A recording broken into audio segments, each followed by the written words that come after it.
Online कक्षा में आप सभी बच्चों का स्वागत है। आज हम आपके लिए कक्षा 10 के पाठ्यक्रम में निहित रसखान के सवैयों को लेकर के आए हैं। रसखान जी ने अपने सवैयों के माध्यम से अपनी भक्ति श्री कृष्ण के प्रति बड़ी ही मनोरम स्थिति में प्रदर्शित की है। आज देखिए, ये पहला ही रसखान के सवैये का पहला ही पद है। इसमें क्या कहना चाह रहे हैं, पहले हम इसका अवलोकन करेंगे, पहले हम इसको पढ़ेंगे, तत्पश्चात हम इसके एक एक शब्द का अर्थ आपको बताने का प्रयास करेंगे। रसखान जी क्या कह रहे हैं? मानुष हो तो रसखानी, बसो ब्रज गोकुल गांव के द्वार। समझ रहे हैं ना? मानुष हो तो रसखानी, बसो ब्रज गोकुल गांव के द्वार। जो पशु हो तो कहा बसु मेरो, जो पशु हो तो कहा बसु मेरो। चरो नित नंद की धेनु मंझारन, पावन हो तो बलि गिरी को, जो धरियो कर छत्र पुरंदर धारन। और जो खग हो तो बसेरो करम, मिली कालंदी कुल कदम्ब की डारन।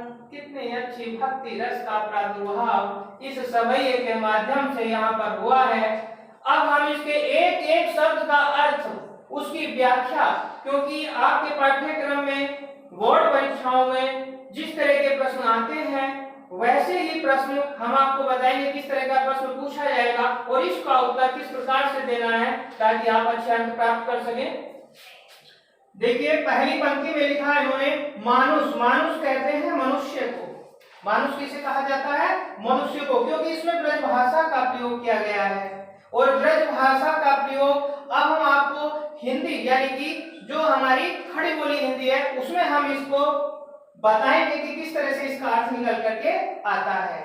व्याख्या में हमें हिंदी का ही प्रयोग करना है, वो भी खड़ी बोली का प्रयोग करना है यहाँ पर। अब क्या कर रहे हैं? मानुष हो तो रसखानी, अर्थात रसखान जी क्या कहना चाहते हैं? अपने ईश्वर से भक्ति भाव से प्रार्थना कर रहे हैं और वो किसे अपना इष्ट मानते हैं? श्री कृष्ण को। तो श्री कृष्ण से क्या प्रार्थना कर रहे हैं कि हे श्री कृष्ण, हे मेरे ईश्वर, हे परमात्मा, यदि आप मुझे मनुष्य का जन्म दो, आने वाला जन्म किसका दो? मनुष्य का दो। अभी तो मनुष्य है ही रसखान जी, लेकिन आने वाला जो जन्म है वो किसका बता रहे हैं? मनुष्य का, मानव का। तो मनुष्य को कहा जाता है कि यदि मेरा जन्म, आने वाला मेरा जन्म मनुष्य का हो, मानुष हो तो रसखानी। रसखानी कह रहे हैं यदि मुझे अगला जन्म किसका मिले? मनुष्य का मिले। बसों ब्रज गोकुल गांव के ग्वारन। ग्वारन कहा गया है यहाँ पे ग्वालों को। किसको कहा गया है? ग्वालों को। और गोकुल में कौन निवास करते थे? श्री कृष्ण रहते थे। श्री कृष्ण वहीं पर निवास करते थे। तो उन्होंने कहा यदि मेरा जन्म मनुष्य के रूप में हो तो मैं कहाँ? गोकुल गांव का, ब्रज गोकुल गांव का। ब्रज में कौन से गांव का? गोकुल गांव का। क्या बनूं? ग्वाला बनूं, ग्वालों के बीच में रहूं। ये श्री कृष्ण के प्रति भक्ति भाव और उनसे जुड़े हुए, श्री कृष्ण से जुड़े हुए जो भी वस्तु आदि हैं उनके प्रति जो रसखान का लगाव है वह यहाँ पर दिखाया गया है। तो रसखान जी ने कहा यदि मुझे मनुष्य का जन्म मिले तो मैं कौन बनूं? गोकुल गांव के ग्वाले के रूप में जन्म लूं और उन्हीं के बीच में मैं निवास करूं। आगे क्या कहा है? अरे जो पशु हो तो, अरे भैया पशु को तो सब जानते ही हैं। पशु, जो पशु होते हैं, समझ रहे होंगे मेरी बात। तो जो पशु हो तो कहा बस मेरो, हे ईश्वर मेरा कहना बस आपसे एक ही है।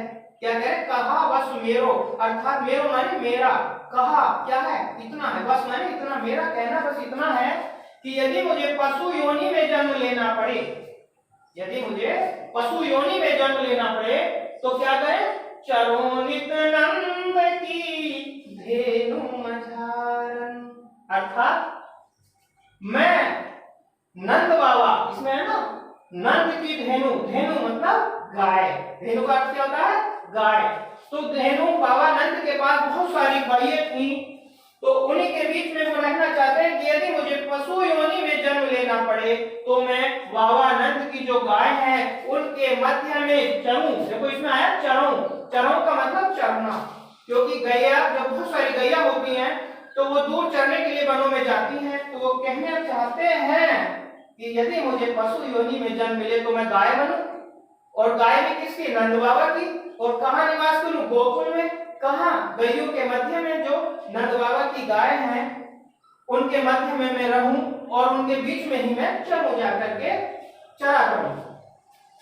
आगे क्या है? पाहन हो तो वही गिरी को। देखिए कितना सूक्ष्म दर्शन यहाँ पे दिखाया गया है। पाहन हो तो वही गिरी को, जो धरियो कर छत्र पुरंदर धारण। अर्थात पाहन कहते हैं पत्थर को। किसको कहा जाता है? पाहन। पत्थर को कहा जाता है। पत्थर का पर्यायवाची है। विभिन्न परीक्षाओं में भी पूछा जाता है। प्रतियोगी भी इस बात को समझने का प्रयास करेंगे। तो इसमें बताया पाहन हो तो वही गिरी को, अरे जो धरियो कर छत्र पुरंदर धारण। अर्थात यदि मुझे पत्थर बनना पड़े तो वही माने उसी, वो कह रहे हैं वही माने उसी। कौन से? अरे कौन सा पत्थर? वही गिरी माने पहाड़, पर्वत। उसी पर्वत का मैं पत्थर बनूं। किसका? जो माने धरियो, जिसको श्री कृष्ण ने कर माने हाथ। कर किसे कहा जाता है? हाथ। और हाथ भी क्या? हाथ की एक उंगली पर ही उन्होंने धारण कर लिया था। तो आपको याद आ गया होगा श्री कृष्ण ने, ये एक उसी के समय की कथा है, श्री कृष्ण के काल की कथा है कि इंद्र का घमंड तोड़ने के लिए श्री कृष्ण ने अपने गोकुल वासियों को बचाने के लिए गोवर्धन पर्वत को अपनी एक उंगली पर धारण कर लिया था। कई दिन तक बरसात होती रही लेकिन उनके ऊपर कोई प्रभाव नहीं पड़ा था। तो वो कहना चाहते हैं मैं उसी पर्वत का, गोवर्धन पर्वत का पत्थर बनना चाहता हूँ, जिसको श्री कृष्ण ने छत्र के रूप में अपनी उंगली पर धारण कर लिया था। तो ये समझ में आ गया होगा आपके। आगे क्या कहना चाहते हैं रसखान जी? भक्ति रस में डूबे हुए हैं, भक्ति भावना में चरम सीमा को पार कर रहे हैं। जो खग हो तो वसेरो करो। अरे भैया, जो खग, खग माने पक्षी, खग माने क्या होता है? पक्षी। यदि मुझे पक्षी बनना पड़े, यदि मुझे मेरा जन्म पक्षी के रूप में हो तो क्या हो? जो खग हो तो वसेरो करो। वसेरो मतलब बसेरा, रहना। पक्षियों का बसेरा होता है ना, जहां पे वो निवास करते हैं, रहते हैं, अपने छोटे छोटे घोंसले बना लेते हैं वृक्षों पर। तो क्या कह रहे हैं कि जो खग यदि मैं पक्षी बनूं तो कहां बसेरा करूं? मिली कालिंदी। देखो ये इसमें कालिंदी शब्द आया है, और कालिंदी जो है वो यमुना का पर्यायवाची है। किसका पर्यायवाची है? यमुना का पर्यायवाची है। तो जो खग हो तो बसेरो करूं, यदि मुझे पक्षी के रूप में भी जन्म लेना पड़े तो मैं कहां रहूं? कालिंदी कूल। कूल कहते हैं किनारा। कूल किसे कहते हैं? किनारा, तट। कदम, कदम का वृक्ष होता है। कदम वृक्ष के वह बताया गया, वृक्ष की जाति एक तरह से नाम ले लेते हैं। शीशम का पेड़, नीम का पेड़, पीपल का पेड़। तो यहाँ पे किसका वृक्ष है? कदम का वृक्ष है। उसकी डालियों पर मैं बसेरा करूं। और कदम के वृक्ष कहाँ है? वह भी कहाँ हो? यमुना नदी के किनारे किनारे हो, और मैं उसी पर निवास करना चाहता हूं। तो देखिए यहाँ पर कितना सुंदर भक्ति रस का प्रादुर्भाव रसखान जी ने किया है। मैं आपको बताना चाहता हूं कि इस पर किस तरह से प्रश्न आपके लिए आएंगे परीक्षा में। तो सबसे पहला प्रश्न इसमें पूछा जाएगा कि प्रस्तुत पद पंक्तियों में पद पंक्तियों का संदर्भ लिखिए। क्या आएगा? प्रस्तुत पद पंक्तियों का संदर्भ लिखिए। तो इसमें क्या कहेंगे हम? सबसे पहले संदर्भ में क्या क्या करना चाहिए? तो हम लिखेंगे कि प्रस्तुत पद्यांश, यानी कि पद का कुछ भाग होता है। पद्यांश, अंश माने उसका कुछ भाग, हिस्सा। प्रस्तुत पद्यांश हमारी अध्ययनरत पाठ्य पुस्तक हिंदी काव्य खंड के सवैये नामक शीर्षक से अवतरित है, और जिसको लिपिबद्ध किसने किया है? रसखान जी ने। अर्थात इसके जो कवि हैं वो कौन है? रसखान जी हैं। तो यहाँ पर हमारा संदर्भ पूरा हो जाता है।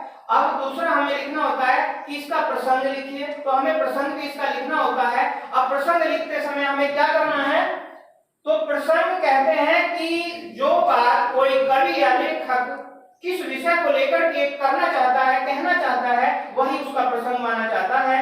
अब यहाँ पर किसका वर्णन है? श्री कृष्ण का वर्णन है, भक्ति भाव का वर्णन है, उनसे जुड़ी वस्तुओं का वर्णन है कि नहीं? तो यहाँ पर सीधा सीधा लिख देंगे कि प्रस्तुत पद्यांश में जो प्रसंग हमें बनाना है, तो इसमें श्री कृष्ण के प्रति भक्ति भाव और उनसे जुड़ी जो भी वस्तुएं हैं उनके प्रति रसखान का लगाव प्रदर्शित किया गया है।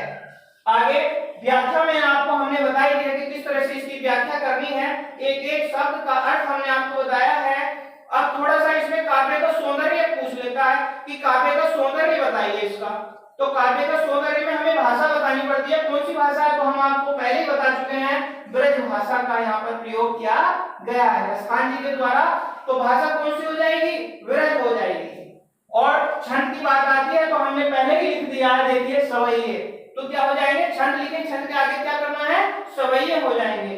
और यदि आपसे पूछने लगे कि इसमें अलंकार कौन सा है, तो सीधी सीधी बात है, इसमें अलंकार देखिए क्या वर्ण की आवृत्ति यहाँ पर हो रही है, कालंदीकूल कदम्ब, कालंदीकूल कदम्ब। और जहां पर किसी वर्ण की बार बार आवृत्ति होती है तो वहां पर कौन सा अलंकार होता है? अरे भैया कौन सा अलंकार होता है? अनुप्रास अलंकार। और भी इसमें यहाँ पर बात देखिए, गोकुल गांव के द्वारा, तो गे वर्ण की आवृत्ति होने के कारण भी यहाँ पर अनुप्रास अलंकार देखने को मिलता है। यदि इससे संबंधित और कोई प्रश्न हो तो आप मालूम कर सकते हैं